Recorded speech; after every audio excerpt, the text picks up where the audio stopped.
Hello, and welcome to the Life and Diary of David Brainerd, day number 63. I hope you're doing well. Friday, April 22nd. Spent the day in study, reading, and prayer, and felt a little relieved of my burden that has been so heavy of late, but still was in some measure oppressed and had a sense of barrenness. Oh, my leanness testifies against me. My very soul abhors itself for its unlikeness to God, its inactivity and sluggishness. When I have done all, alas, what is unprofitable servant I am. My soul groans to see the hours of the day roll away, because I do not fill them in spirituality and heavenly mindedness. And yet I long that I should speed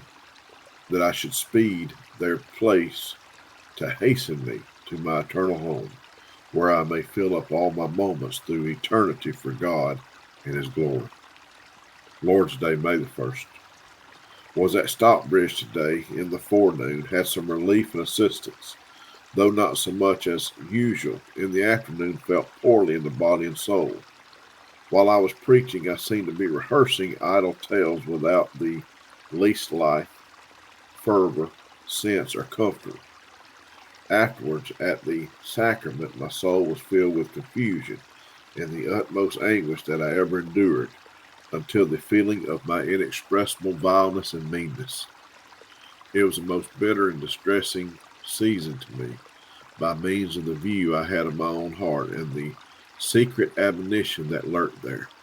I thought the eyes of all those in the house were upon me, and I dared not look anyone in the face. For verily seemed that they saw the vileness of my heart and all the sins that I had ever been guilty of. And if I had been banished from the presence of all mankind, never to be seen any more or so much thought of, still I should have been distressed with shame. I should have been ashamed to see most barbarous people on earth, because I was viler and seemingly more brutish, ignorant than they. I am made to possess the sins of my youth. Tuesday, May the 10th, was in the same state as my mind, that I may have been for some time extremely pressed with a sense of guilt, pollution, and blindness. The iniquity of my heels had compassed me about. The sins of my youth have been set in order before me. They have gone over my head as a heavy burden, too heavy for me to bear. Almost all the actions of my life past seem to be converged over with sin and guilt, and those of them that I perform in the most conscientious manner now fill me with shame and confusion, that I cannot hold up my face. Oh, the pride, selfishness, hypocrisy, ignorance, and bitterness, party, zeal, and the want of love, candor, meekness, and gentleness that have tended my attempt to promote religion and virtue. And this, when I have reason to hope I have real assistance from above, and some sweet intercourse with heaven. But alas, what corrupt mixture attended my best duties. There's a note from Jonathan Edwards.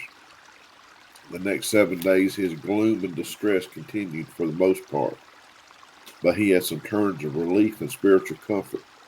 He gives an account of his spending part of his time in hard labor to build himself a little cottage to live in among the Indians, in which he might be by himself, having, it seems, hitherto lived with a poor Scotsman, and afterward, before his own house was habitable, lived in a wigwam among the Indians. Wow. All right, folks. Well, I appreciate you listening to our reading. We look forward to seeing you tomorrow.